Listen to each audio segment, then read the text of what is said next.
I've been joined by my colleague, that's Oraku Benson Pastore, with whom we are going to be digesting into these issues up the hour of 9 o'clock. And Benson, you're most welcome. Yeah, it's a pleasure, my brother Faris Majid, and also viewers who are catching us from the different parts of the world. Yeah, today, like you have already said, it's a fresh day, fresh week. Things are transpired on well. When you see us in front of the lens, that means there are so many things, of course, we have prepared for you. Faris, last week there were so many things that that happened in the health world. Of course, we are the regional health review sitting that side of Yumbe, where so many things we are discussed in health world. Okay, and now, Benson, to begin off with discussions officially, today the learners are returning back for third term. How is the pressure like? Yeah. Be it as a parent or as a guardian. I know the pressure could have been there. Yeah, exactly. It always comes with a lot of pressure whenever the learners are returning to school, because the 3 weeks, to some people, it might have not been enough to prepare to send these learners to school, because there are so many things, of course, they will be expecting from you. First of all, the tuition fee, especially for those ones who will be going to maybe university, maybe to tertiary institutions. But they have already returned. These ones already in school are planning to come back for holidays. And then the thing we're looking at here is, Benson, we're looking at the primary school, nursery, and mainly secondary. Yeah, exactly. Usually, what reminds you of this day? Because I've had a lot of stories and I have had a lot of scenarios when it comes to this day one of schools opening. And this is where many learners do not want to go back to school. And today you're going to be seeing many still loitering within our society, but something, of course, we're not preaching for. We're also not, of course, also praying for that. Yeah, it has been a culture in most of the schools, especially in the government-aided schools, but in the private schools, that is not a culture. Even when we are still, in the primary, in the secondary, whenever it is first, let me say general first week, it is always something which students don't like at all, because they have that mentality. They continue to possess that ideology that normal first week of maybe a term commencing is for cleaning, for general cleanliness. For general cleanliness. But many of the schools that today are saying learners do not actually clean on the first day. When second term was opening, I was able to move some of these schools in the rural city. More so the government-aided schools. The confirmation was that the schools have already been cleaned, but the learners were nowhere to be seen. You find there very few learners on this first day because of that mentality that the first day is usually for cleaning. Yet the schools employ people to work for them. There are so many mentalities they always possess, thinking that the normal first week is boring, teachers don't come to class, and also it's for cleanliness. The issue of general cleanliness, it mostly happens in urban schools, whereby they normally employ their own workers to work on cleanliness. But you go to these rural schools, these ones, the pupils, the students, they are always the ones slashing the compound. And more so, you look at the weather of late. Each and every morning, the weather is gloomy. You're witnessing morning showers. Yeah, so that one, of course, might also contribute. Really, if you look at what is happening in most of our schools today, what do you think about this first day? And what are you anticipating today if you are to see the kind of weekend we had, and now the schools are opening? What do you really see of everything that is happening right now? Normally, when a term is commencing like this, normally the last weekend of the holiday, there are always a lot of parties. So how do you call these parties? Normally, they call them, the name has just skipped back to school, exactly. Yeah. Normally, there are a lot of parties, and that might also play a key role, influence the learners not going to school in the first day. And my advice to them is, it's unlike those days when we are still learning, but of late, things have changed. That's why I was bringing the other part of private schools. Private schools, there is nothing like general cleanliness, first day, the teachers are reluctant.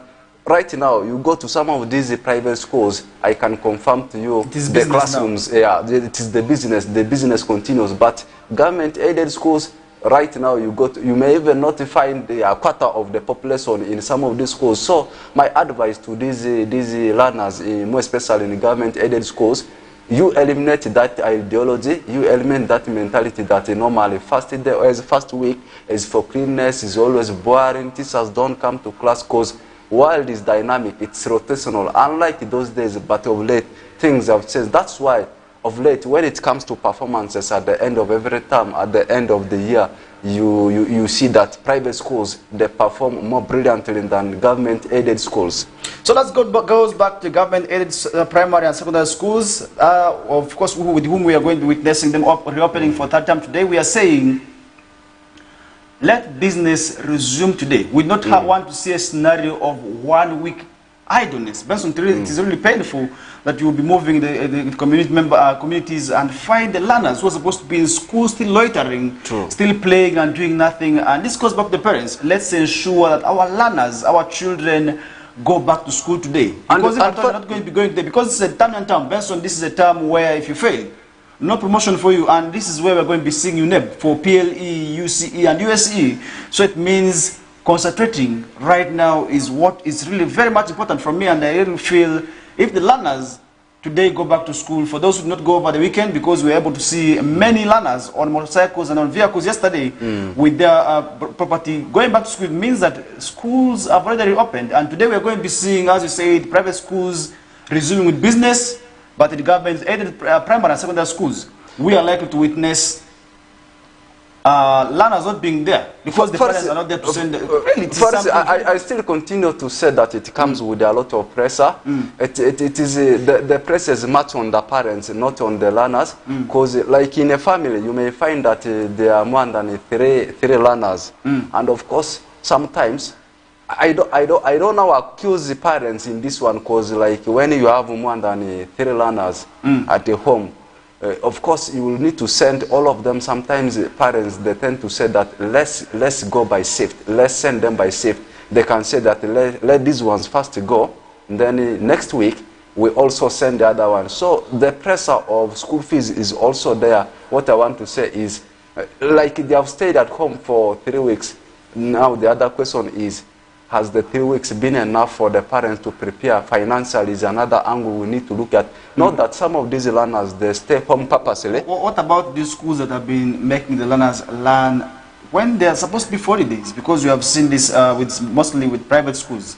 Yeah, you see, every home has got its own strategy, and every learner has got his or her own strategy, and as well as the students and the schools, and also I should say the institutions, learning institutions.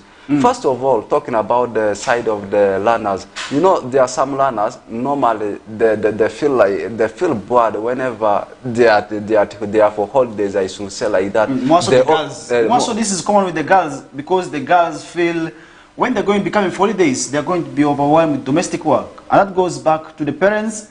Let's continue talking to our girl child that yes, much as they're supposed to be in school, but there's this other work that they're also supposed to learn. There's this other school which they will not learn from the other school in there, because this school is entirely from home, what we call domestic schooling, because if I told you not learn how to cook, by the time you're going to be getting married, problems. So you have to learn how to cook, how to wash clothes, how to wash utensils. That school is taught to you by your parents and also by your guardians at home in there. That means for the girl child who does not feel well being for holidays, we are saying you are entirely thinking wrongly, because that kind of school, Benson, you're not going to be learning it from anywhere. We don't want to see a scenario where somebody is marrying you and sending you back home because you don't know how to cook.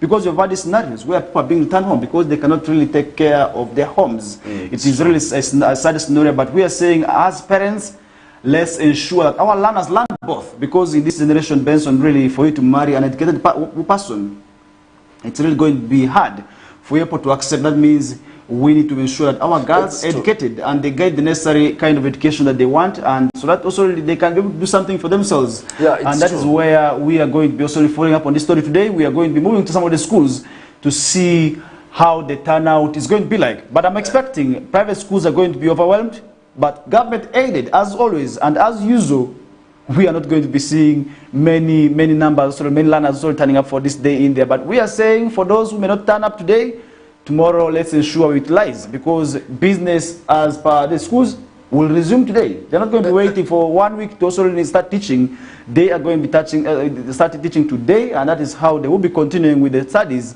up to the end of the term in there. And this is going to be for 3 months, sorry. And we hope also within these 3 months, our learners are actually serious. And now, Benson, over the weekend, as we are returning back from the weekend, the biggest story and the biggest talk of the city has actually been the Eddie Kenzo Carnival that ended in chaos at Santa Maria, where things were destroyed, plastic chairs broken, bottles destroyed, and people also getting injured as well. And rumor also has it that some people lost their lives. But from police yesterday, we were not able to really confirm this information because they were not also able to also give us that information by press time. But really, we saw a lot of violence also happening at Santa Maria, where the promoter is currently on the run. Really, what happened? When you heard about this story, I believe you did not also go for it. But what do you really make of this story? That also where we did see the events turning chaotic.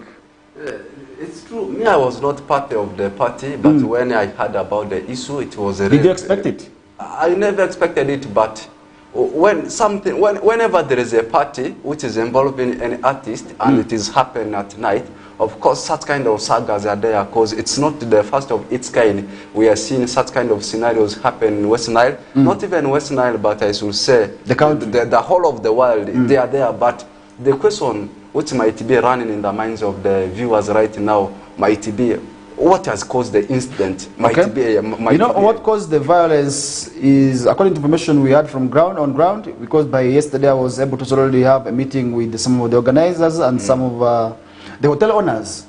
According to them, the issue just turned out because there was a disagreement between the promoter and the management of the artist. And the artist also actually came out yesterday to also talk about this, and he was able to also take it on X to post about the same scenario.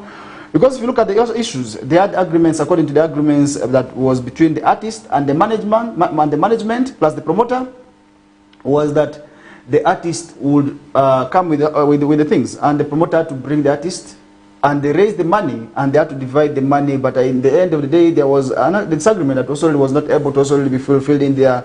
And now when the artist came, the artist was actually around, but could not go on stage because there was a disagreement where the artists of Rua and West Nile were demanding for 5 million, of which the promoter was not also really ready to give the money, because the artist requested the promoter to give the money, but the promoter wasn't able to give that money. So people were waiting up to 11 p.m. that there was no single artist on stage. And then the DJ, I think, also had a disagreement with the bouncer as the DJ was playing music. I think there was something that happened on stage where many of the people we spoke to were able to sort of say that when they saw the fight, they knew definitely there was something fishy going on. So what resulted was people started pelting bottles and also breaking the plastic chairs. At the end of the day, police had to also really come and stop the people from doing more destruction. And Benson, as we talk right now, we are able to already see the damages also really going, at least estimated. If you were to estimate the damages that we also already seen yesterday, at least, you will realize that it is more than 20 million, because if you look at the bottles that were broken in there, the plastic chairs, the glasses. But for the two hotels, we're not able to see more destruction taking place in there. But if you move along the road that connects to Arrow Hill, you realize that many of the black glasses have also been broken there, where signposts have been destroyed. And I believe that was by the time these people were going back, and the angry crowd also, by the time they were turning back to their various destinations, they continued also doing havoc on their way back in there. But we were able to see security coming down the situation, where the hotel was also really a bit spared, because they were not able to really see their glasses being very much destroyed. But according to assessment on ground, plastic chairs are actually the ones that were too much broken. But these people are affected. Okay, now, first, you see, mostly when it comes to management of maybe some of these prominent people, artists, you know, they are always middlemen. So do we say that according to the narration you have just given, should we conclude by saying that the problem was caused by the middlemen? You talk about the promoter, you talk about the manager. Talking about the promoter, you know, the artist has a crucial role to work with the promoter shoulder by shoulder, because all of them have to have information that speaks the same language. Because these concerts began in Germany, where we are supposed to have another one in Arua City, and yesterday was actually supposed to be in Pakwach.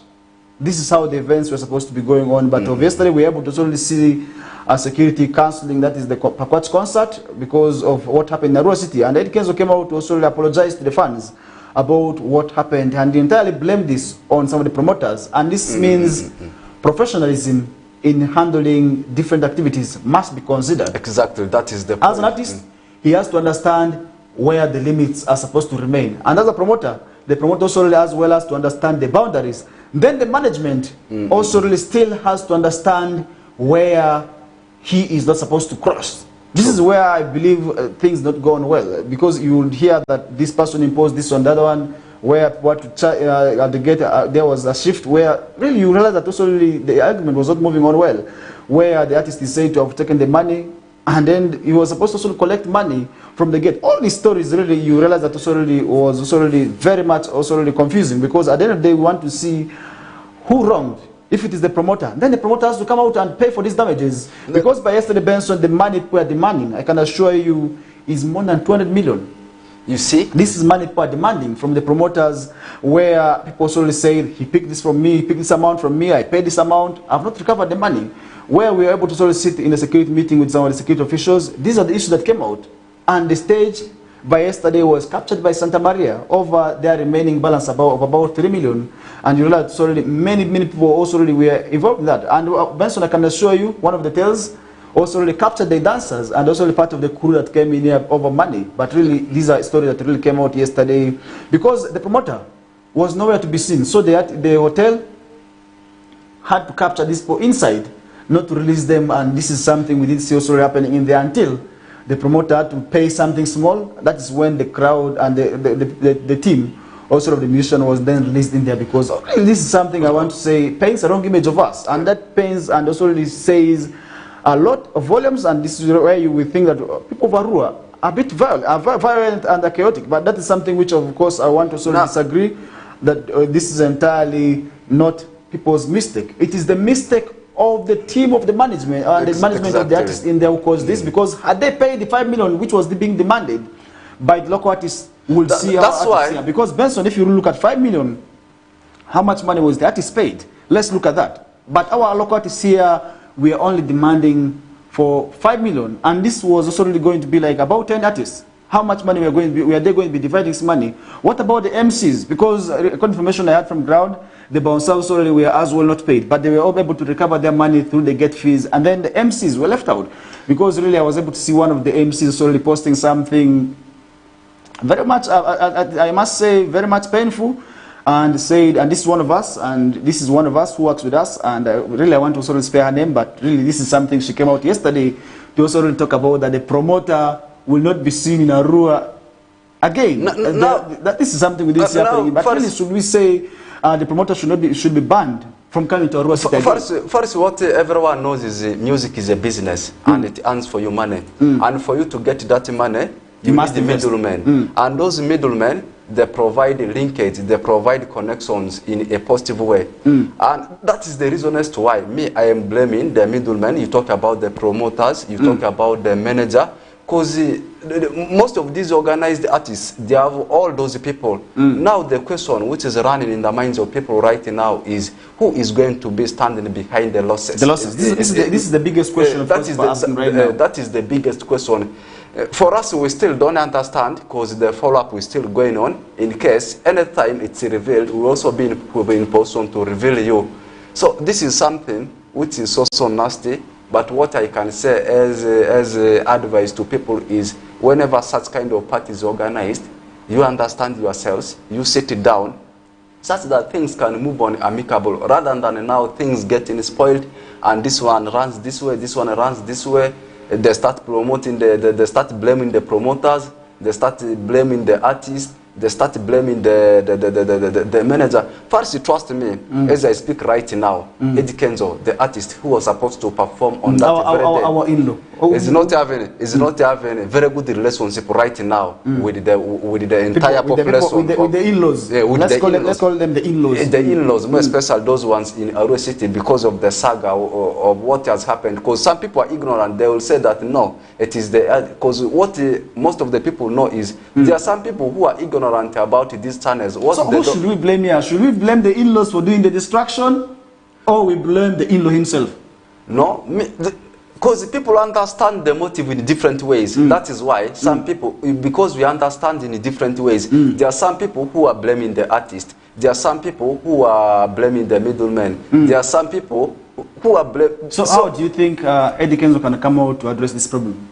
How can he come soften the hearts of the people who got annoyed at him over the weekend? It is a process. It is a process. First of all, should he come back and also perform again? Do you think he will attract the numbers this time round? It may turn to be more chaotic than that. It may turn to be more chaotic than that because we have not known the extent of losses people, of course, have incurred. And the figure you have just mentioned. About 20 million, yes, because there was one, I think two were demanding 40 million. There was another one I was able to interact with, is demanding for 15 million. That is for the Koboko concert. And then many others. Yeah, some people will understand if he comes on board and apologizes to them. But for some people, you know, there are some people who can understand easily, but there are some people who takes long to understand. I think it is a very long process to be solved. Okay, this matter is now being investigated by police, and as I can confirm to you right now, the vehicle that made noise on Saturday morning is now being parked, that is at Central Police Station, and captured with a banner on top. That means for those who are complaining that people walk up to make noise for them, now we are saying the vehicle that actually did that is now being parked. That is at police station also already, as investigation to this matter is continuing. But we expect justice for those who incurred the losses. We are saying take heart, this is business. Anything of that sort can happen. But then for those who also got injured in this also incident here, we are saying may God also give quick recovery in there, because many people also were affected in there, because if you look at pelting stones, sometimes the stones may not spare you. Look at the bottles, just for pelting both the bottles in the air, it will also land on you, and we are able to also see stains of blood just at the entrance of this hotel. It means that somebody got injured there. Benson, I really want to say it was really an ugly scenario that happened on Saturday, but we are still following up on this matter to see if any development also already arises into that matter in there. Because Benson, this is also where we're going to believe the story aside. Remember, it being a Monday over the weekend, we're also able to see, of course, some of the biggest stories also happening, where Prem Museveni also celebrates his 80th birthday. These messages are also being trending, where many people have also been posting him there. What do you really make of the 80 years of His Excellency Yoweri Kaguta Museveni? First of all, I call him our father. Our father, His Excellency Yoweri Kaguta Museveni, actually the president for the Republic of the country, Normally, when something happens with our president, it keeps people in alert. 80 years, what is now running in the minds of people? What are some of the reflections that maybe you will if you are to make assessment of the 80 years? Now, whenever you reach a milestone, you flash back on your achievements. I think reaching 80 years, he might have flashed back on some of his achievements, maybe publicly or as individual, because he is actually the president of the country. And also, people might have started, or as people now, they are thinking, now 80 years, are you still going to aspire in the upcoming election? Because 80 years, I know right now what is running in the minds of people, more especially the opposition, is that 80 years, it is the right time for you to now leave it. So I think that is the biggest saga, I think, which is now running in the minds of people as far as him making 80 years. But congratulations, 80 years is something not easy. That is it. You need to also make reflections on whether you will reach that age. Benson, do you think you will reach 80 years? If you look at yourself, do you think you make it to 80 years? Because the president has now made it to 80 years. What I can only say is it depends on how you conduct yourself and also the lifestyle. Your lifestyle, and also how God plans things for you. Because if God is on your side, of course you can even surpass 80 years. And also how you conduct it. Because there are some scenarios whereby God might be on your side, but you don't conduct yourself very well. What am I trying to say here? Like you have said, your lifestyle, of course, generally, how you live your life. You can even be able to surpass 80 years. Many people have showered him with messages of also the well wishes, and I was able to see Russian president putting also extending his birthday message as well. And in Arua City, many people also did the same. The Borono chairman, Chamber of Commerce, was also able to also post the president and also wish him a happy 80th birthday, and many others out there also as well. Normally, when a person adds one, there is supposed to be a joint celebration. I don't know what kind of celebration. This time around, he chose to celebrate this birthday with people of Luero Triangle, because if you look at Luero Triangle, this is actually the area that brought this government into power. What about for the whole public? The whole public, and this is why we need to celebrate. We need to honor him, because if you look at some of the things he has done for this country when it comes to security, definitely we give him credit, and also really being in power. All this years, Benson, it's not easy. It's not an easy thing to also really be in that power in there. But this is where we want to wish him a happy birthday. We do not have much to say about that, because definitely the public will also be celebrating him in any way. Because if you look at birthday, Benson, you will be able to celebrate it in any way. And if somebody is making 80 years, we need to honor, we need to celebrate this. And as a country, we are celebrating with him, and we hope he also lives longer in there. And that's where, Benson, maybe your message to him as he celebrates this birthday? Number of decades on power with the marvelous achievements. Much as when I say that a marvelous achievement, some people will start to say, what kind of achievements? Yeah, he has achieved a lot, but what we are discussing here is not the achievements he has had. But as I had said earlier on, when someone's had one, we start to flash back on his or her achievements. What I want to say is, happy birthday. Okay, that is where we are going to be leaving that discussion aside. Benson, this week, we are going to be seeing so many things happening. And as we talk right now, we are having lawyers who are going to be in Arua City. This is to give justice to people also already in there, for those whose cases they feel are being delayed, or have been submerged. So in that today we are going to be seeing lawyers coming from the government, that is from the judiciary, who will be camping at the mayor's gardens. This that means for those who have cases who do not necessarily feel they have gotten justice. And then today is when we are going to be seeing them also camping at mayor's garden right from 10 o'clock until 4 p.m. That means they can also rush out in there and have their cases also be shared with the lawyers. And this is something where we are going to be following up on today, and I will be giving more details that tomorrow. But as you get to move on, also this week that is coming in, we are going to be seeing electoral reforms be presented by the Minister for Justice and Constitutional Affairs. That's Norbert Mao, who is also set to present the proposals already that is to Parliament today. And among the proposals that is being presented to Parliament today includes that is a presidential term limit that's to be returned to Parliament. Remember, this was scrapped off. The presidential limit, I don't know what you think about that. Definitely you will be also explaining that. And then Cabinet is to debate MP's move, that is to elect President. That's another proposal that is being presented also already ahead of also this week. Now women MPs to serve on 2 terms. This is another proposal that is only going to be presented to Cabinet this week. What do you think about these proposals, the 3 that I've also been able to present or mention to you in there? There are so many things you have mentioned just in a space of less than 1 minute. Let's start with the presidential term limit that was scrapped off. Now, we continue to say that world is dynamic. World being dynamic, it comes with a lot of negative things, with a lot of negativity, and also with a lot of positivity. Where are the negativities? Where are the negative part of it? What about the positive part of it is one thing people are looking at, because once we start discussing that something new is going to be implemented, something new is taking place, it makes people to think, will it work? If yes or no, how? This is what is running right now in the minds of people. What I want to say is, much as sometimes development is all about coping mechanism, you need to also look at the dynamics of what you are going to implement. Will it have an impact for public, whereas in public is one thing you need to look at. What will be some of its effects, both positive and also negative. Don't just come up with something, don't just implement something because we have seen it working somewhere, or else we want to change the strategy, because you need to, because at the end you may see that. So do you think it is right to reinstate the presidential term limits?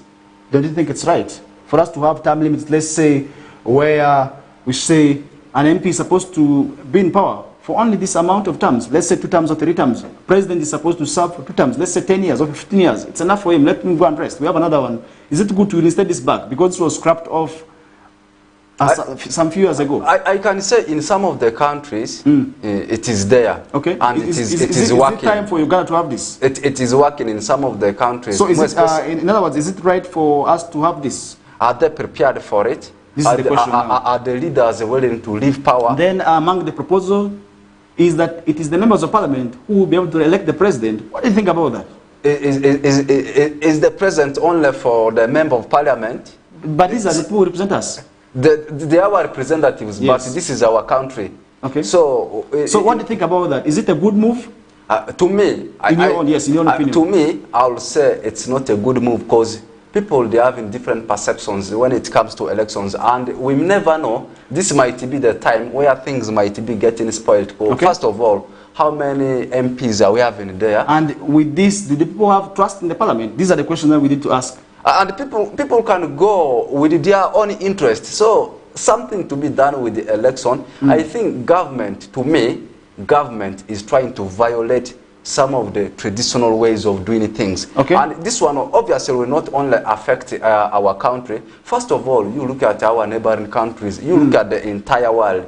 If the entire world gets to hear that in Uganda, it is the MPs who are voting the president. And obviously, how will it look? Okay, finally, as we are running out of time, basically just 3 minutes, that is to wind up the discussions. And among the proposals is that women MPs will only serve for 2 terms. And who brought the idea? These are ideas. These are ideas we need to expand on. Ideas, because normally when you want to build on something, you need to start from zero. I think they have brought the idea for people to discuss whether they like it or not, whether it will work. And is something that will also, why is it only for women? Okay, why not with the, that is entirely are they trying to underrate ladies? That is entirely in your hands, and we are going to be leaving that aside. Benson, to wind up with this hour, we're just left with 2 minutes. Let's look at what's happening in the world of health, where a midwife in Pakwach was able to deliver over 70 mothers in a month. And moreover, this one happened in the health center too. These are people who deserve medals. And this is I should say, this is the lowest ranked health center, because it starts from health center 4, health center 3, and health center 2. Exactly, it happened in Day Health Center 2, that side of Pakwach, still in West Nile region. Imagine 76 mothers being delivered in a space of less than 1 month. This is where we need to acknowledge such people. We need to give them the heroes, the heroes medal. Actually, this secret, this record was revealed during West Nile region health review meeting, where is sitting in Yumbe. You know, there are some people who are performing tremendous jobs there in villages, but they're not recognized. But they are not recognized, and their voice can't reach to the public. And like you have said, this is a lady who deserves a medal. She's a heroine. She deserves to be also awarded that medal, of the Nalubale medal. These are people who are really doing a tremendous job. Imagine 76 in a month. How many days are there in a month? And how many of the medical personnel in these government facilities skip work? And she's the only midwife in that health center. And I'd been doing some statistics, and I'd been doing some calculations. Now, like 76, let's do it in average, like in a week. How many is she delivering in a week? These are the questions, yes. That means, in average, we can say in conclusion, maybe delivering 2 or 3 in a day. So this is something which is very, very marvelous. And my advice to the rest of the midwives is that we should impress what this lady has done. Okay. Like, we never know. There are some of them that have done tremendous jobs, but they have not been revealed as recognized. But if you are there, what we can only say is we recognize you, and you really deserve the respect and the credit. Okay, that is it. We hope also really she is still continuing with the good work, and we expect her not to sit down and relent, and we expect her to continue inspiring the other people also who may come after her, because delivering 76 mothers really... Maybe in 20 seconds, how can we motivate such kind of a person is one thing. Unfortunately, our time for break is up. Maybe we will come for the discussion in the next stanza. We are going to be taking a short commercial break, and when we return back, we still have a discussion that is going to come up on issues of garbage management in Koboko. Remember, recently the municipality unveiled a new truck. We are going to be talking that also in the next hour, and still we shall be also still touching back on this issue on health. That's in relation to health, and we expect our health as well improves, because usually we say health is wealth. We take a short commercial break. We get you back shortly.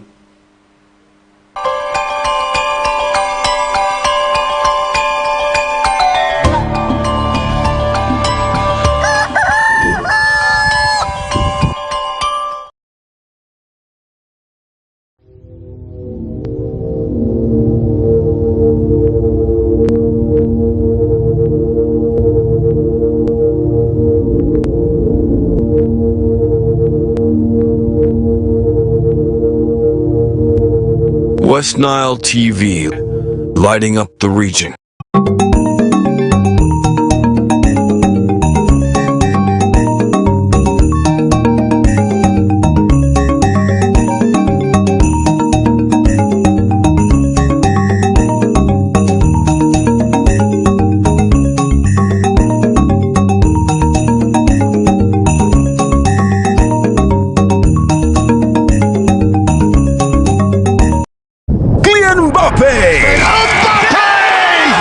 Bellingham, Vinicius Jr., Lamine Yamal, Antoine Griezmann.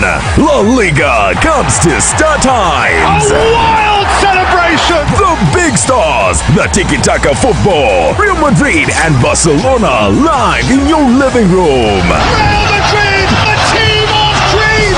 Catch all 380 games live and in HD on Sports Premium Channel 259 and Channel 246 starting this August 15th. Subscribe to Star Times Classic or Smart Bouquet at 36,000 Uganda shillings to enjoy the football experience affordably. Star Times Football and Limited Passion.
West Nile TV, lighting up the region.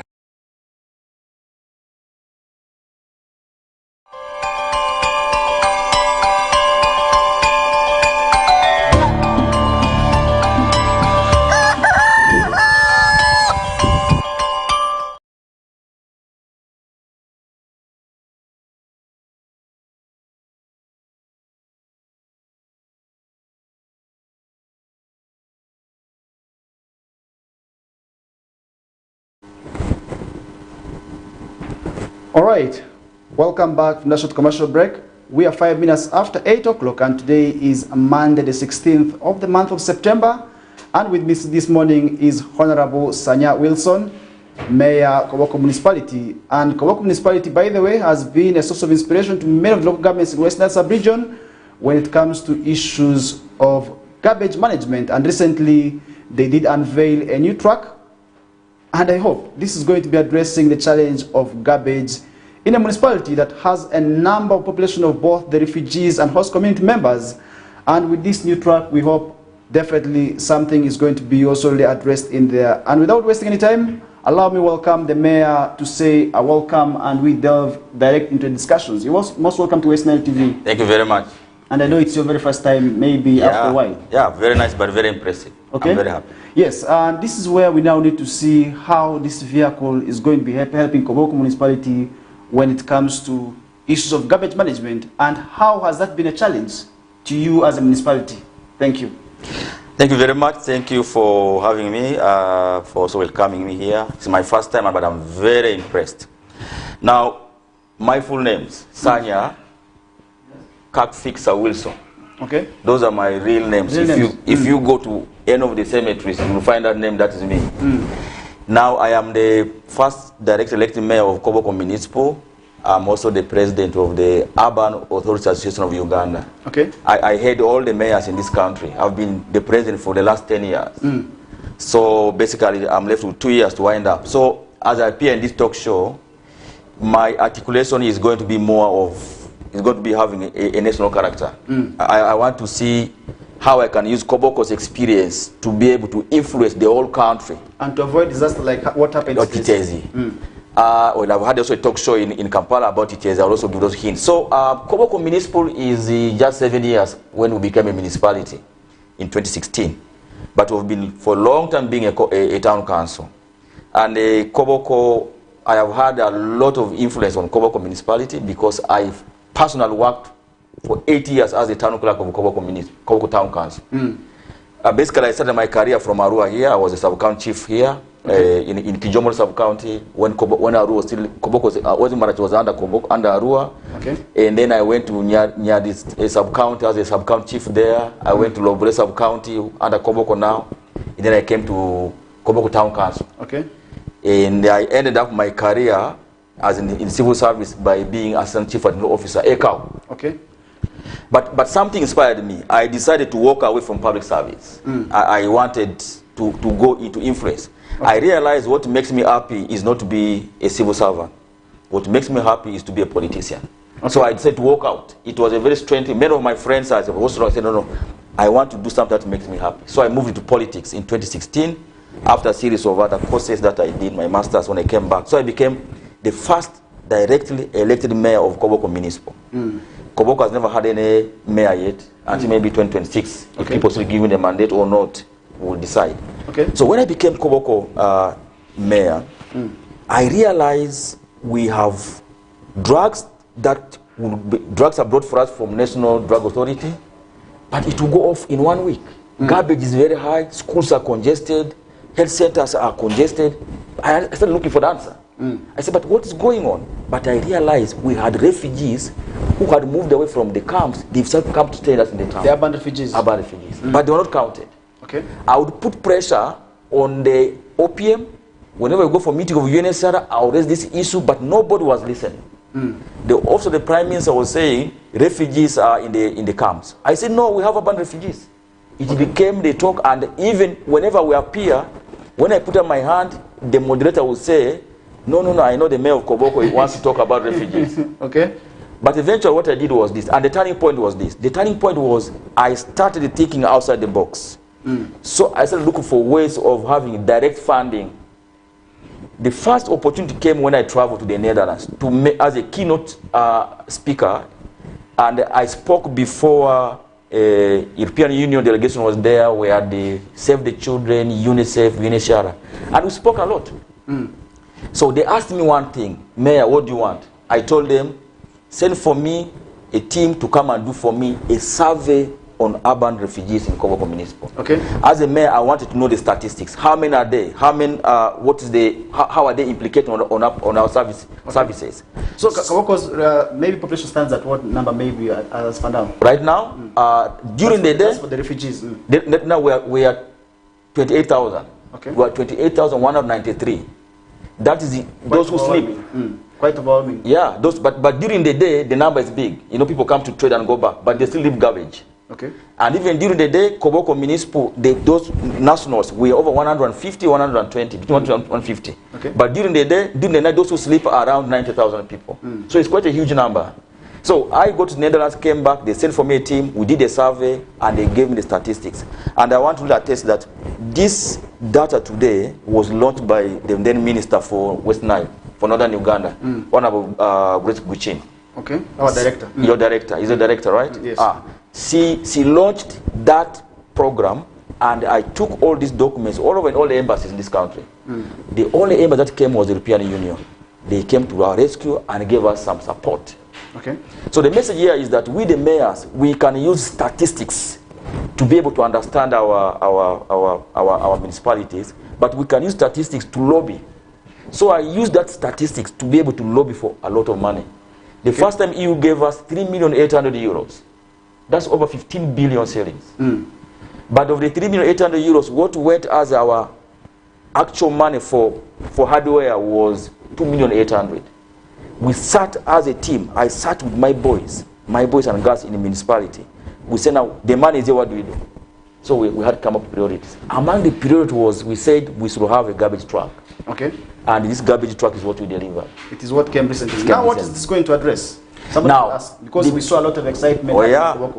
The biggest challenge that people have, the local people in Courts had, was we need a consistent way of transporting garbage from the dump site, from our streets to the dump site.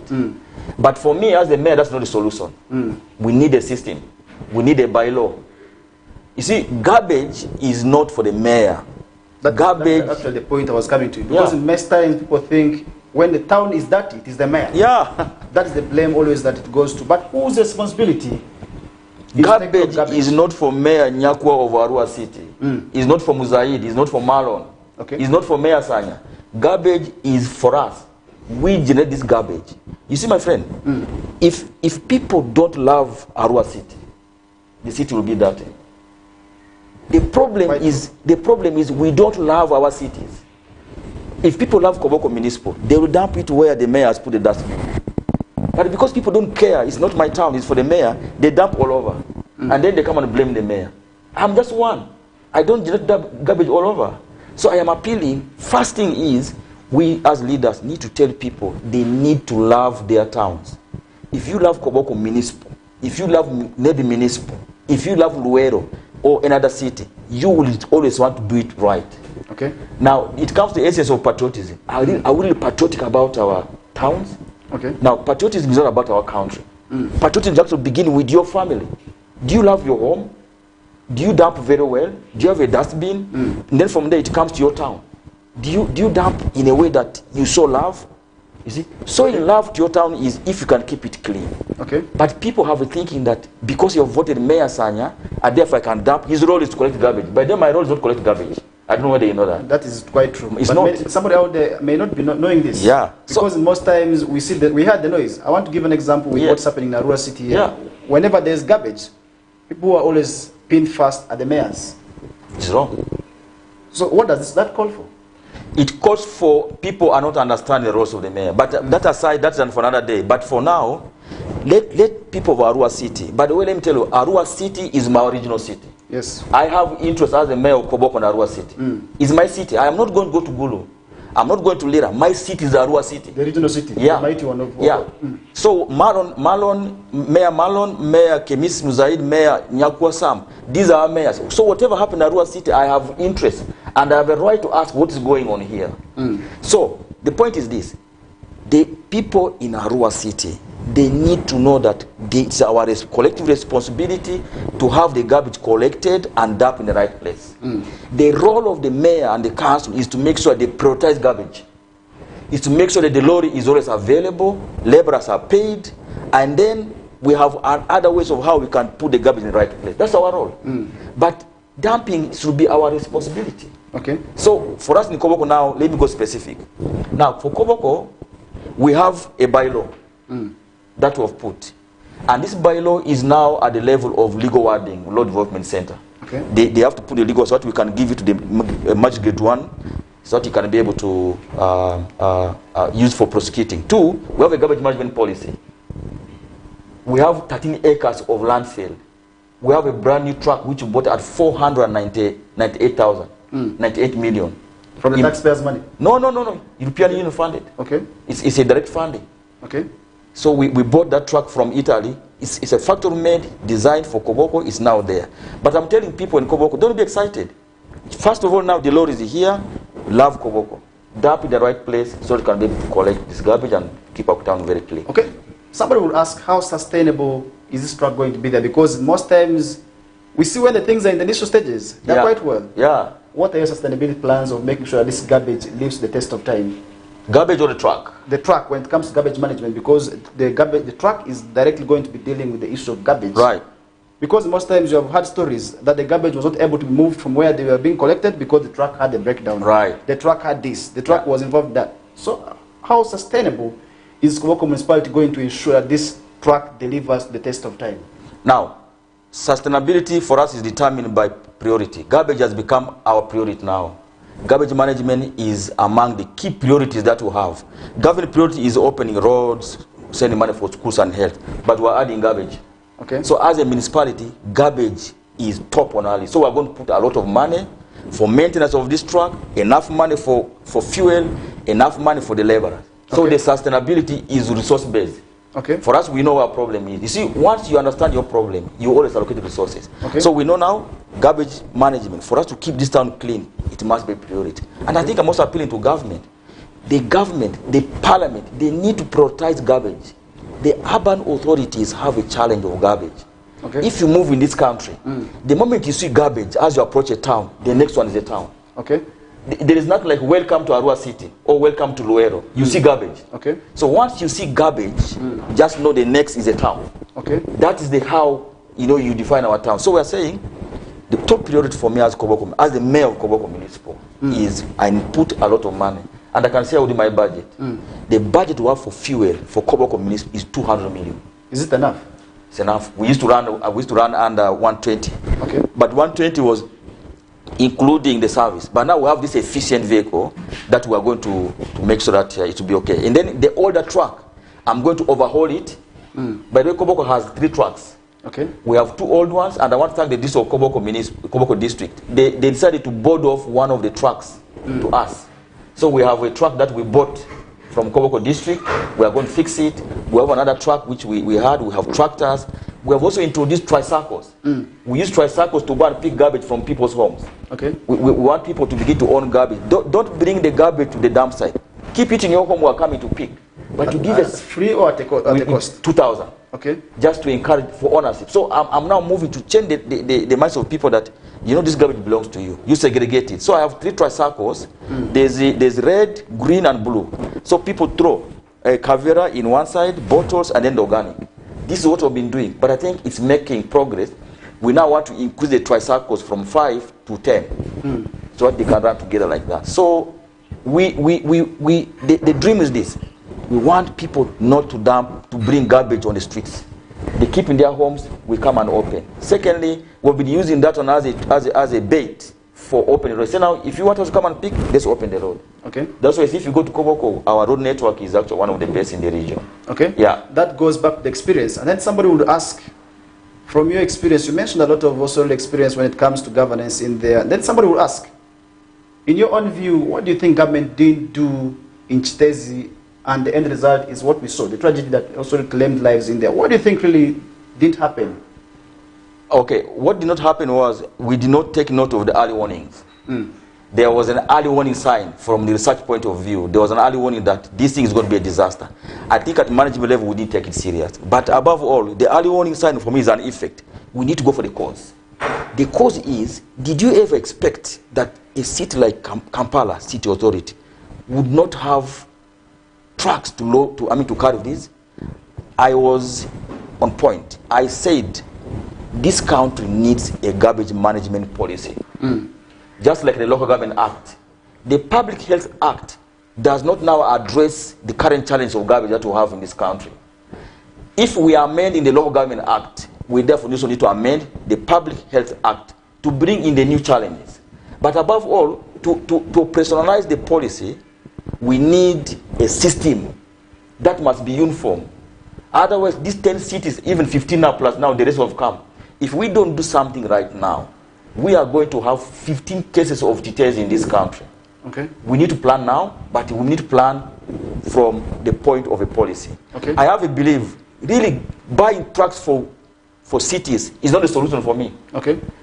Trucks are just a means to solving that situation. What about where we dump? How sustainable is it? So we need a garbage management system. Okay. That is how government, and that's for me where it is. But for us to begin blaming the mayor, the council, doesn't make sense. For now, it has happened. Can we now move forward to see how we can address it? But the only solution is let's have a system. Okay, in most cases, when it comes to the issues of garbage, you mentioned policies, and I believe there are as well laws that are in place to ensure that people dump garbage very well. The issue has always been the fines and maybe the punishments that have not been enough. And that's why today many of the local governments are resorting to bylaws and ordinances. Do you think this will address the concern of garbage? Now, more so from the point of dumping? Now our bylaw, I can give you one of the sections. Our bylaw does not address a fine that when you dump here, you are brought to the municipal or the law enforcement office and you pay 50,000. No, our bylaw requires that when you do wrong, you're supposed to take into courts of law. It goes to court. It's the court to fine you. Okay. And there's nobody who fears court. Everybody fears to go to stand that docket. Everybody fears it. Quite true. Yeah. So our bylaw is that we want people, once we arrest you, you're supposed to appear before the courts of the law. Otherwise, this one here, even our people, our young people, the law enforcement officers, they use it as an opportunity for making money in a day and those kind of things. So there's a high chance of abuse if we go by the current state. But for now, let's have a bylaw that we submit it to the courts of law. When we arrest you, you're prosecuted. You're taken to police, a statement is made, your file is prepared, you appear before the court. You put your file there, and then you become a criminal. If you persist, and then we move another step also to give you some harsh punishment. Okay. Yeah. Do you think this will address the concern of garbage management? Because I believe the issue of garbage management, in my own opinion, calls for individual responsibility. Absolutely. Yeah. Where I must take the ownership of saying, it's my right, it's my duty to dump this garbage very well. Right. Because it's not the mayor's duty, it's not the MP's duty to also really ensure that they take out this garbage, much as we pay taxes. Because most times people really feel they have to dump this garbage, whatever they feel it should be dumped, just because they pay taxes. Absolutely. Yeah. What would really be your message to that one person who feels, I pay taxes, and then therefore I have the mandate to dump this garbage in whatever way I feel I should do so? My message is that let us own the garbage. Okay. Let's own. First of all, let's own Arua City, for example, because I'm in Arua. Let us own Arua City. Arua City belongs to us. The mayor is only there on the trust of the people. We are just there to appear. Otherwise, all of us could not be there. Let's own the town. Arua belongs to all of us. Let's love Arua City. And also, this morning when I was coming, since you told me I should come and talk about garbage, when I reached around former DFCU, I saw heaps of garbage there. But I think my advice would be, let us now relocate these dump sites. You see? This collection point. Yeah, let's locate them. Let's locate them. Let us close that.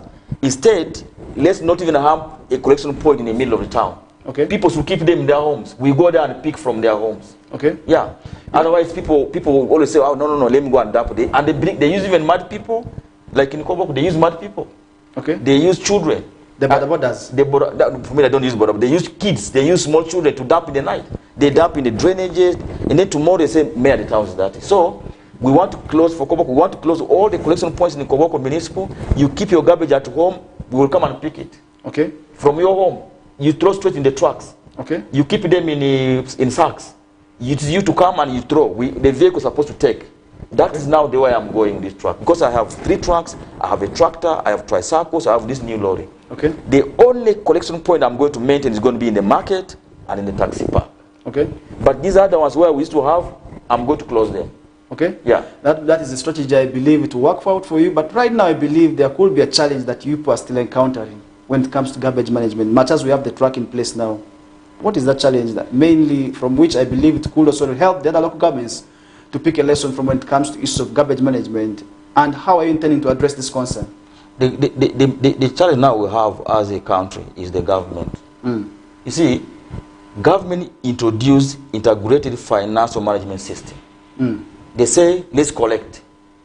Government introduced IRAs. We collect billions of money. This money goes to the center. In the society, it should come back.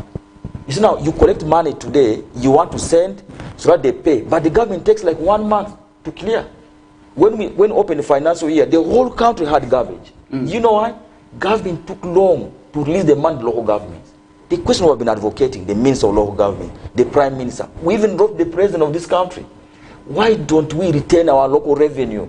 So that it is them to allocate the money. Exactly. It's other than first taking central government. Exactly. So now we're saying, what does it mean? You take the money to the Bank of Uganda. You look at the money, and then you're getting sent back.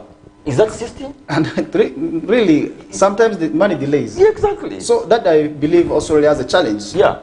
When it comes to these issues of garbage. Right now there's a campaign, I should remind you, going online where people post whatever garbage they find. And this is the most cases in Kampala.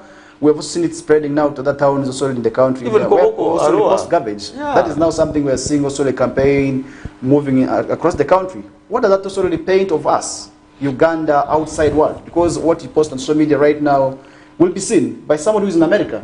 Because it also really paints a really some image which I feel Exactly. is out there. What is that image really, and what does that tell of us as a country? We're not patriotic.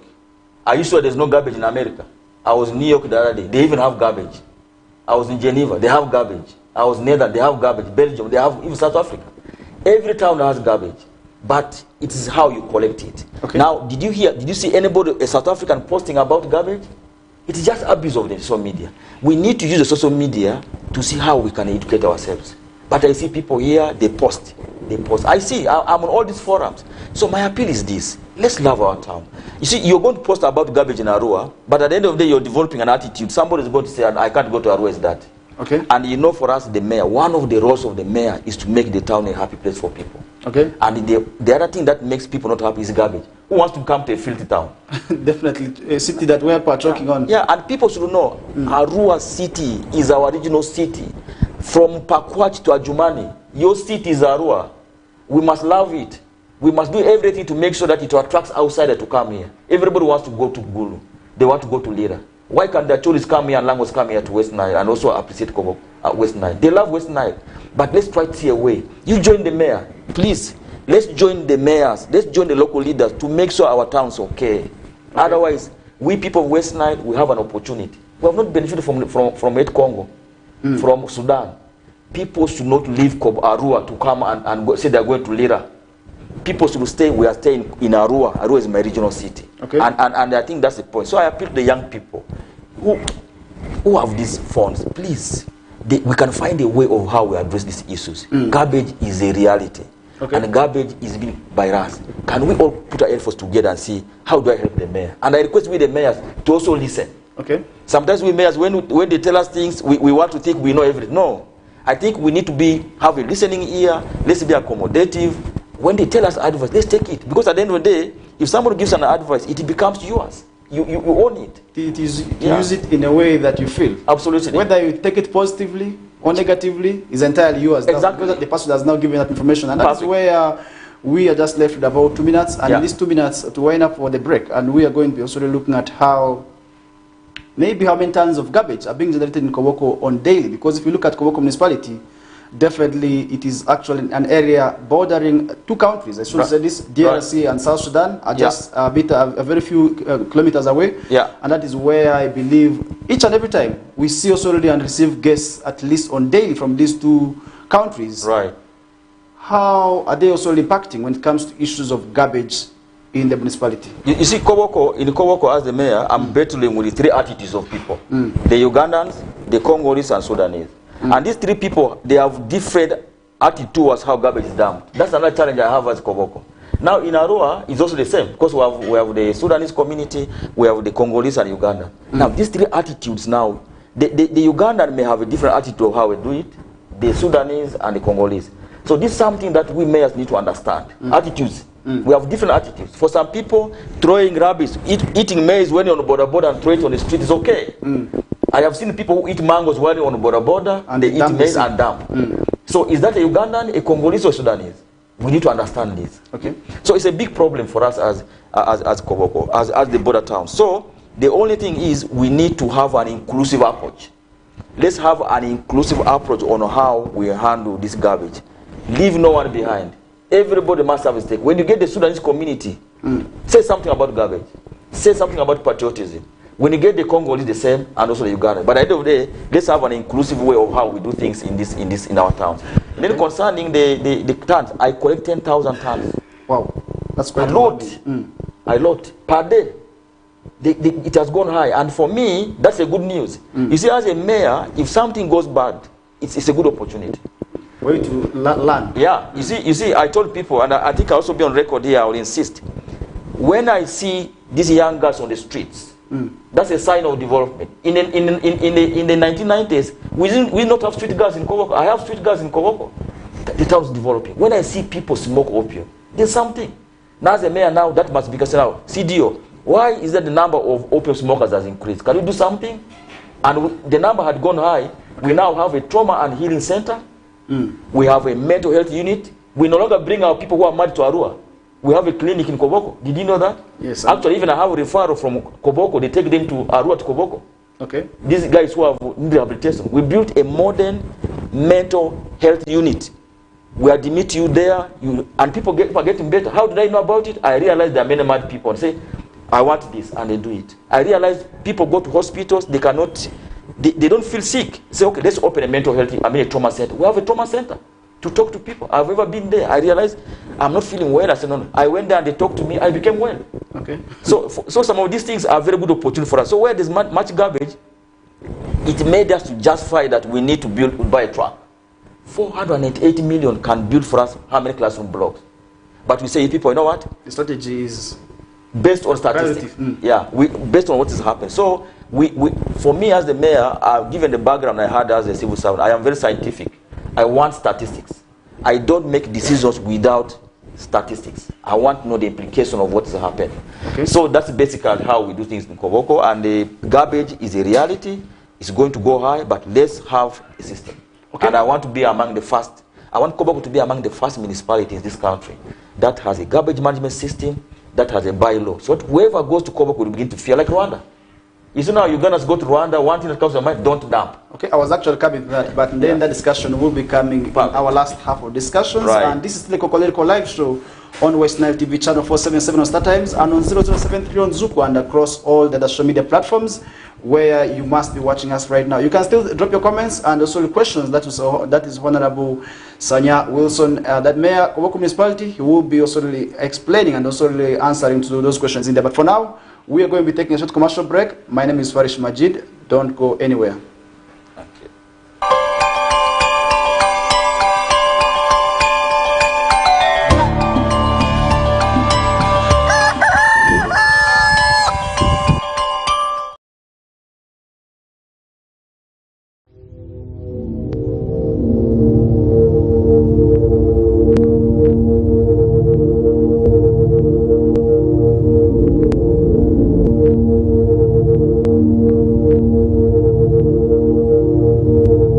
West Nile TV, lighting up the region.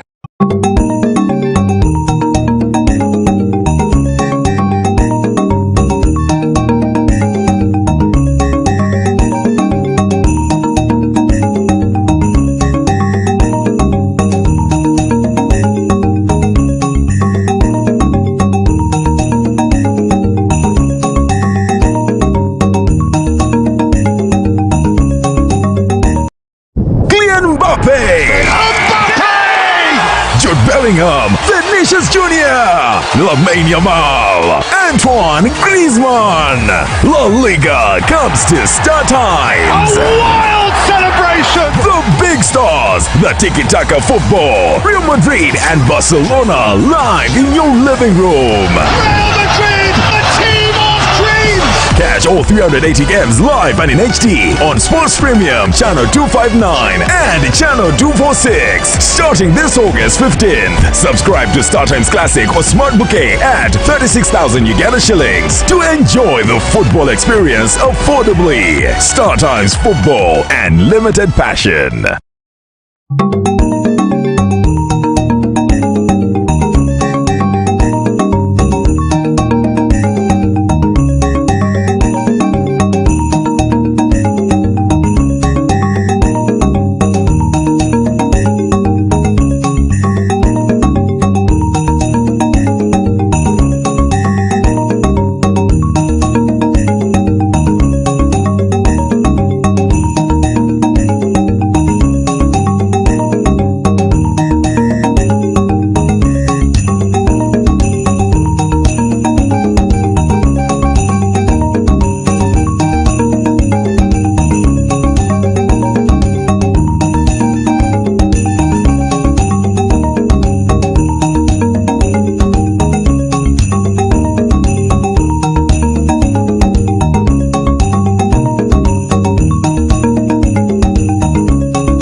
West Nile TV, lighting up the region.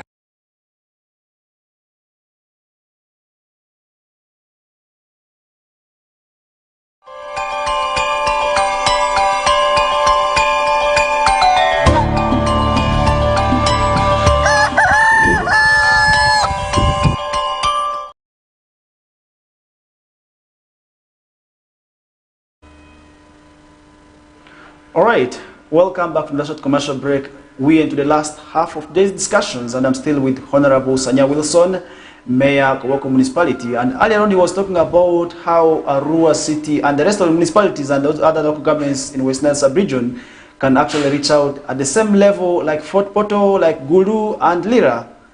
And now the question is, how can we be at the same level where Rwanda has reached? What does that call for?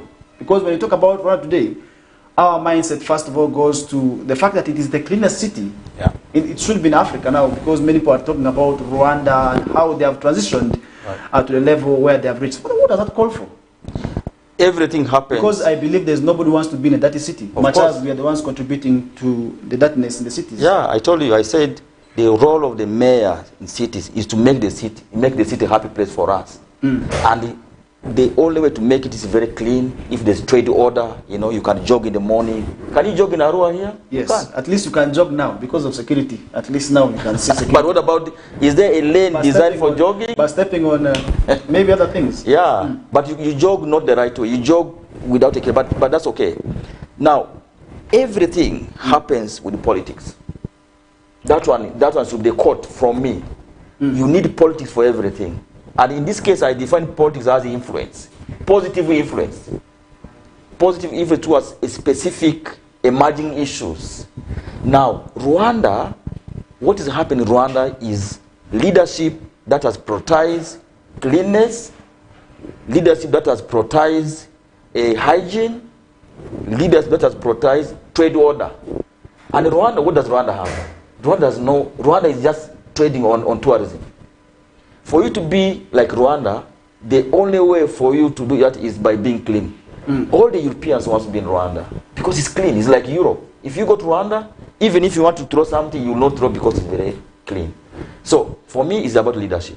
Now, the leadership of the country has an interest to support us. It's giving us trucks. It's giving us money. Now we have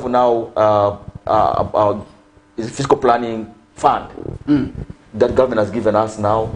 But the question is, at our level now, at the local government level, do we prioritize that or we prioritize allowance? When you have money given, the DDEG, do we prioritize for paving our streets? Do you prioritize for planting trees? How much money goes to environment? How much money goes for fiscal planning? Are we planning beyond our boundaries? Like what we call urban expansion. You see now? So those are all issues. But Rwanda is that because of leaders. The president is very passionate about the cleanness of Rwanda city. That you cannot begin to do anything. Even in the plane, when you land, you are warned, do not dump. When they welcome you to Rwanda, they say, please, you're welcome to Rwanda, but don't dump. Dumping anyhow is not allowed. Cavalry is not allowed. So I think it's about leadership. We need to, as local government, and even parliament, if parliament of Uganda is interested in this, I tell you, they will talk about this garbage. But of course in Uganda, people always, something becomes a priority when something wrong has happened. I give an example. The other day when we lost late Francis Ayume, our MP, in accident, you saw how they are enforcing the seat belt. Yes, up to now. Even if they was actually where the campaign has taken up to date. Something must happen. Now Chitezi has happened, we've lost people, may the source return of peace. Now it has become a point of everybody talks about it. But now we need to do something so it doesn't happen. Those are Ugandans. We need to do something that doesn't happen, so we can be able to make our cities very clean. So Rwanda is really a model country, but the thing with Rwanda again is the mayor of Rwanda, together with the central government of Rwanda, they have planned beyond their boundaries. They are doing what they call urban expansion. Quite true. Yeah, and Arua, Koboko, Jinja, and Mbale have been chosen in this country by Cities Alliance to implement urban expansion. I want to tell you now, Koboko Municipal used to be 22 square kilometers. We have now planned it to 108 square kilometers. We have engulfed the whole of Dranya. If you're coming from Maracha, okay? And then you reach Koboko. That's now municipal. Okay. We want to plan from here. We want to have up to media. We want so that in future when we become a city, we don't have to begin to struggle like what's happening in these cities. You find an MP comes and says, "No, I don't want I don't want this place to be in the cities." So meaning you're already praying for Koboko municipality to be also one of my advanced dreams. Cities. Yeah, I want to be the first Lord Mayor of Koboko. Okay, we wish you that the very best. But then recently we saw the government making pronouncements of 4 more other new cities to also come up. Yeah. Really, is it quite good for us to witness more cities being created? And what does that mean when it comes to taxpayers' money? And then the burden to the citizens? As the president of the mayors in Uganda, I have been struggling together with the minister. We go to parliament to push up to now. Still, Arua City, for example, together with Arua district, there's this challenge of sharing of the assets. Okay. There are some cities that there are some districts that have sold items that belong to them in the cities. You see now, but now Mbale has become a city. Why do you come and sell off the property that belongs to Arua City district then? So those challenges have been happening, have been going on. So creating city like Moroto, you know Moroto? Yes. Yeah. With all the respect I have for the Karamojong who are listening to me here, Moroto is one of the cities that have been pronounced. It's going to happen. But the question is, are we ready? That's the question. Have we prepared people ready? What about the fiscal planning? Okay. What about the staff? What about the local revenue base? Can they sustain? You see? Even there are some municipalities that are more vibrant than some of these cities, you see. Koboko, do you compare Koboko with some of these cities here? We have the money, we have the fiscal planning. Some of them are still doing the fiscal planning. We already have a fiscal planning. Actually benchmarking from you. Yeah. I have the city of Cape Town is coming to Koboko Municipal on the 29th of January. The local government of Juba City, the mayor of Juba City, sponsored by JICA, they are coming to Koboko on the 20th of this month to study. I had Nairobi City Authority. They came to Koboko to study, together with Kampala City Authority to study. Arua was there with me. And for Arua is my city. So we have twinned with Arua. Koboko, by the way, Koboko and Arua, we have twinned together. As we want to learn from one another. I can learn from Arua City as the mayor of Koboko Municipal and my council. So we have twinned. But we are saying, no, let's bring Nebi. Let's twin. For now, we have one city, Arua, we have Koboko Municipal and Nebi. Let's bring Nebi, we twin the 3 of us, and we push our agenda together. Okay. We should not be compared that Koboko is better, Nebi. No. We have to grow together as West Nile. Yeah, I want us to grow. Our growth must have a regional character. Okay. Yeah. If you go to Nebi, you must be very happy. If you come to Koboko, you must be happy. And then the other town councils like Paida or Pakwach can now learn from us and see that one day when they become municipality, at least they know what is supposed to be and what entails of being a town council. Okay. So the Rwanda that we know now is because of leadership, but it takes time. It takes one thing: fiscal planning. Okay. If we embrace fiscal planning and we comply with it, we get what we want. But sometimes you do a fiscal planning now, when my term of office ends, the mayor who comes begins to divert. That one is where the problem is. Okay. And when we are doing our fiscal planning, we need to do it for 50 years. Now, our fiscal planning for Koboko is a 50-year plan. By the time we reach a city, I will not be the mayor, but I must set the foundation now. Okay. If there's anything I can leave for Koboko Municipal, my legacy as the mayor really is fiscal planning. It's not even open the roads. It's not even the track. The track is not a legacy. Can I leave a fiscal planning that the mayors who are going to come after me have a fiscal plan on how to do it? Okay. Now, I've now moved for doing what they call 3D. Okay. We are doing 3D planning. 3D now, is where that makes me ask me a question. Maybe as Koboko, do you have a fiscal plan in place? approved. Okay. Approved by the National Fiscal Authority. Okay. Approved. That And we even have, not only fiscal, we even have a master and detailed plan. Now I'm going for 3D. 3D is where I'm going to have a store, a room where this road is supposed to be here. I don't have to go to the field. Okay. I don't. I go inside and say, engineer, this road was diverted. Why is it like this? Okay. That's what we call 3D. So what you see, you visualize what you need. That's where I'm going. I want to have a 3D for Koboko Municipal before I leave this office. Can fiscal planning address the challenge of garbage management? Absolutely. But the fiscal planning is the only department that brings a lot of local revenue. Fiscal planning is where we plan the markets, taxis, is where we plan the shops, is where we do the zoning of industrial area, hardware. It's fiscal planning. Now, fiscal planning is is the only department that gives us a direction and say, you know what, don't locate garbage here. Okay. It's fiscal planning. Okay. So, and it's the most poorly funded department. Now for Koboko Municipal, is the department we now want to buy for them a vehicle. I want us to buy a vehicle fiscal planning, because the future generation is going to be determined by the fiscal planning, and therefore we need to impress it. Fiscal planning is the future. We can only predict the future from now if we impress fiscal planning, and if we comply and tell people the fiscal planning is this. Now what we do is, when we have functions, we don't play music. We play the fiscal planning. We have a 3D where we play. People see the video of Koboko. We saw them how the EU project started, how we were not built storage classroom blocks. You know, by the way, I think you know about that. We'll build storage buildings, and we're going to build more because we've got more funding. Okay. So we want people the young people to be able to know this is how the plan is. Among those children in Nyangile Primary School, Teremungan Nyarlo, one of them is going to be a leader and will be reminded about this was how what was done. Now. Yeah. You know, talking about physical planning, sometimes people have negative mindset about it. I remember when a rural city was being pronounced as a city. Yeah. Some of the divisions, people were spreading gossips and also rumors that their land is going to be captured. And one of those areas where actually these issues emerged from was the issue of physical planning. Exactly. That you're not going to be using your land the way you want. You see? That goes back to the politicians and that's all the other leaders. More so, the and people also want to blow issues out of proportion. Right. It means there's something they need to learn from. Why is a physical planning very much important? That ordinary person who is fearing of the city, because many of the people fear cities because they think it's going to grab their land, which is not really something I must say is true. I told you everything happens because of politics. Just take that one from me. Now, a mayor who goes and talks that if you give your land, or a politician says if you're going to grab a land, people listen.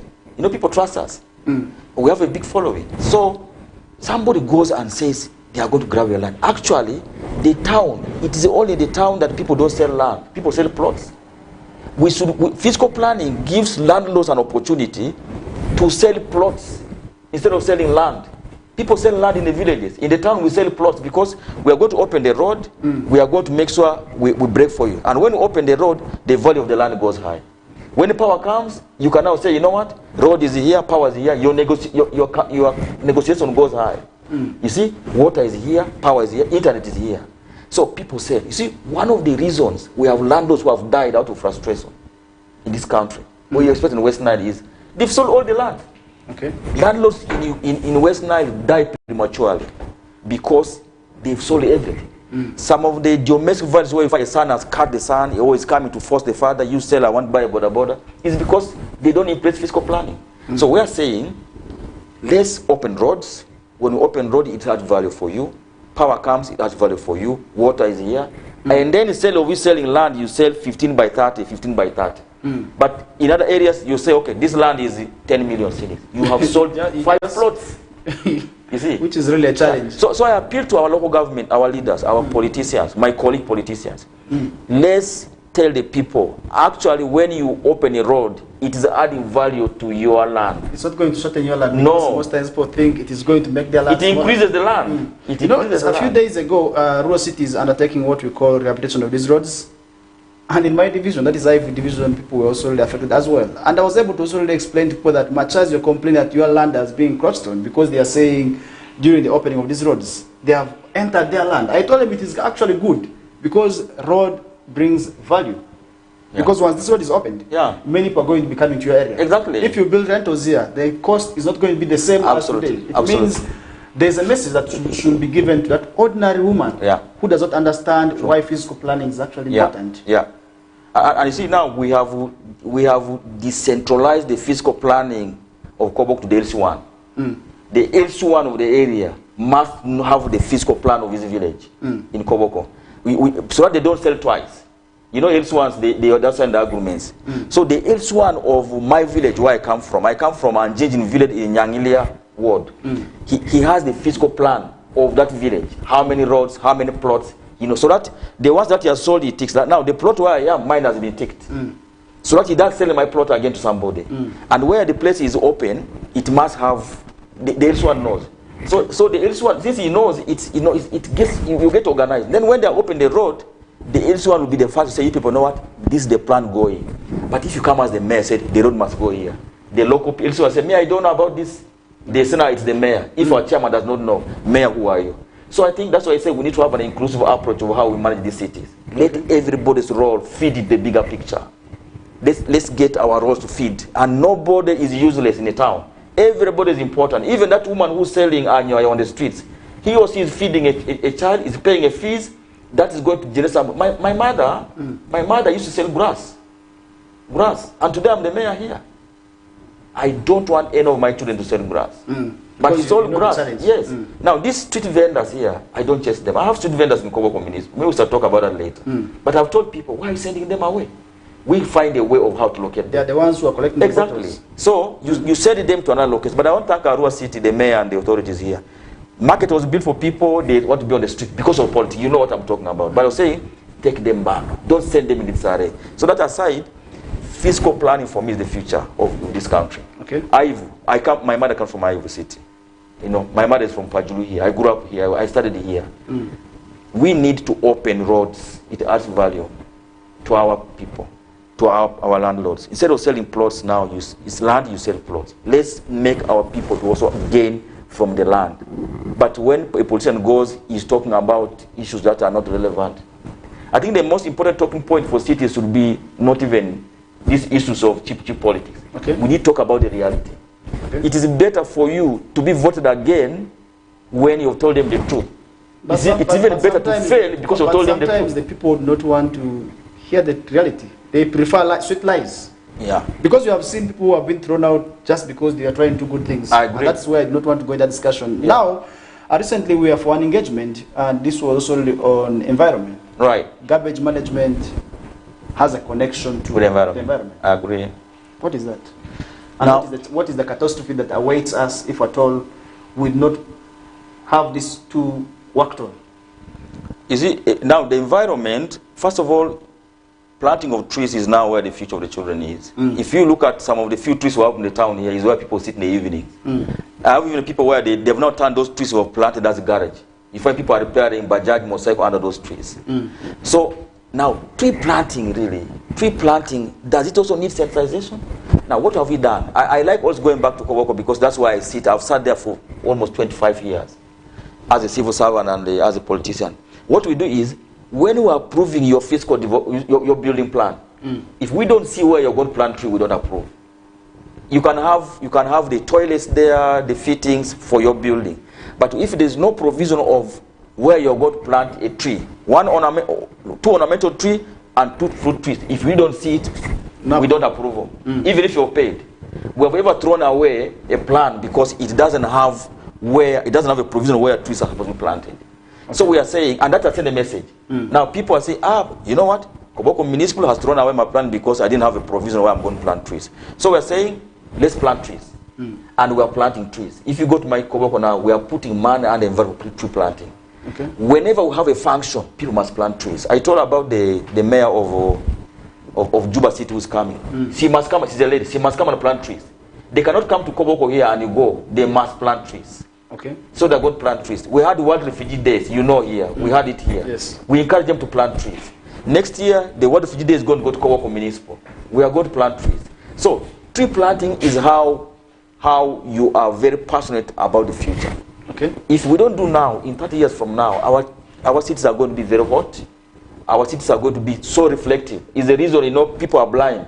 I'm able to put on glass like this because wherever I go, I've been staying in most where there's reflection. You don't see sun. You see an old woman reads without glasses. Do you know why? Because they live in an environment which is not reflective. They only see green. But you're looking at iron sheets, now this light is reflecting back. It affects my eye. Okay. If we don't do anything, we're going to have those challenges. Okay. Finally, so, trees are really, they give the real picture of how a city is. Okay. You will never find a city without trees. Okay. Cities are beautiful with trees. Okay. Trees actually make cities very cool. Okay. And everybody wants a city with trees. Absolutely. Yeah. And we are just left with about 3 minutes to wind up with these discussions. Yeah. We have been talking about the challenge. What is the benefit of this garbage now? We need to also have a look because usually we say despite all the negatives, usually there's that positive. Yeah, absolutely. Now let's look at garbage from a point of resource. Benefit. Now garbage in other countries is a resource. Now, me as the president of the mayors, we had an engagement with the NEMA, with the Ministry of Water and Environment and the whole government. we said let them establish for us regional recycling plants. Okay. If you put in Arua, this garbage can be transported. We collect them in an organized way, and then this they can now give one. They can pick from Koboko, and then they bring them to the region. So that is in pipeline. So that garbage becomes a resource. We buy. You see. So we are saying government, wherever you have put regional cities, can you put for us regional recycling plants? We have one in Hoima, which is doing very well, so that our farmers can now go there and get fertilizer from there. Instead of us buying organic, these chemicals, we can go and get it from there. So for me, garbage, this challenge is an opportunity. It's an opportunity. It's an opportunity in the sense that if we organize the garbage very well, we can be able to have now, use it as a resource. Okay. So this is an eye-opener. But the first thing is, let's segregate them. Segregate the bottles from the organic. And if you can do that at household level, we would have solved the problem of garbage belongs to them. And when we sort, we will be dumping them in an organized way in a dump field. Okay. And when we do there, we can generate garbage. So the whole thing is like an ecosystem. It's an ecosystem. It is a system where the three, from the sorting point of view, to transportation, to dumping in an organized way, to managing it there, and then removing it, taking it back. Why do we buy fertilizer for putting under our flowers? You find use garbage. Yes. Okay. You find now they are moving a milestone to approve 10 million series for buying fertilizer. Yet we have garbage here. That money can go to manage the minefield. So you see where the problem is. That's what the problem. So I think every situation there's an opportunity. For me, I see this as an opportunity, and I've discovered it. I am going to do it. Okay. And I also want to thank my council. We're a team. We want to catch up with Arua City. One day we want to be even better. Okay. We want to be like Rwanda. For us, we take one thing at a go. We are very systematic. We plan, we do it. We plan, we do it. Okay. So that's for me is it. So basically the future is very bright. But the most important message that really today, my first time here, is I want to request us people of West Nile, we need to love ourselves. We need to be united. If you love ourselves, we love our cities. If you love ourselves, you will not fight me. Instead, you will come and tell me, you know what, Mayor, or Mayor Sam Nyakwa, Mayor Marlon, Mayor Kemis, this is how we go. But on that side, I request that we mayors, we must listen. We can't be 100%. There are thousands of people, but you alone can't be the vision bearer. So, the cities have to be owned collectively. Okay. We need to have an inclusive approach as mayors, including everybody in the decision you make. And then the third one is let's be patriotic. If you don't love Arua City, and then it won't be clean. Nobody will come to this town, and people will be coming here just to take our things and go back. Okay, our time is up. My name is Farish Majid, and today I've been with the mayor for Koboko Municipality. Yeah. And we have been talking about issues of garbage management, and that has been a discussion which I must say was fruitful. And then maybe, finally, if you can have any parting thoughts as we get to move on with the day. I just want to thank the proprietor, the director of West Nile TV. Those days, for us to appear on TV like this, we have to go to Kampala. And even when you go to Kampala, the chances are very, very difficult. So I want to request that whoever has been invited to appear, let them come. It's also one way of saying we love our region. I sincerely want to thank her. This is exactly what we need. If our leaders can be going to that level and then they plow back like this is a very good one. Okay. Now we have our West Nile TV. We must support it. We must even advertise in it. So I want to pledge that to the management. I will be bringing some of the adverts about Koboko Municipal here. I pledge. Thank you. And it will be running. It's also one of the way I can support, the TV. Otherwise, I'm very, very happy. I want to come back again as our own program for Koboko Municipal. All right. Thank you so much. It was a fruitful discussion, and that, with dear viewer, with that we come to the end of the discussions, and we hope to also having more and more again to also share knowledge, because sharing knowledge is really something which we feel we must work on. And as West Nile TV, our number one mandate, of course, remains that is to enlighten the region. And I am not going to be doing that alone. Definitely, where we must do it also with everybody in there. And with that, we come to the end of the discussions. Have a good day and a good week as well. Thank you very much. Yeah.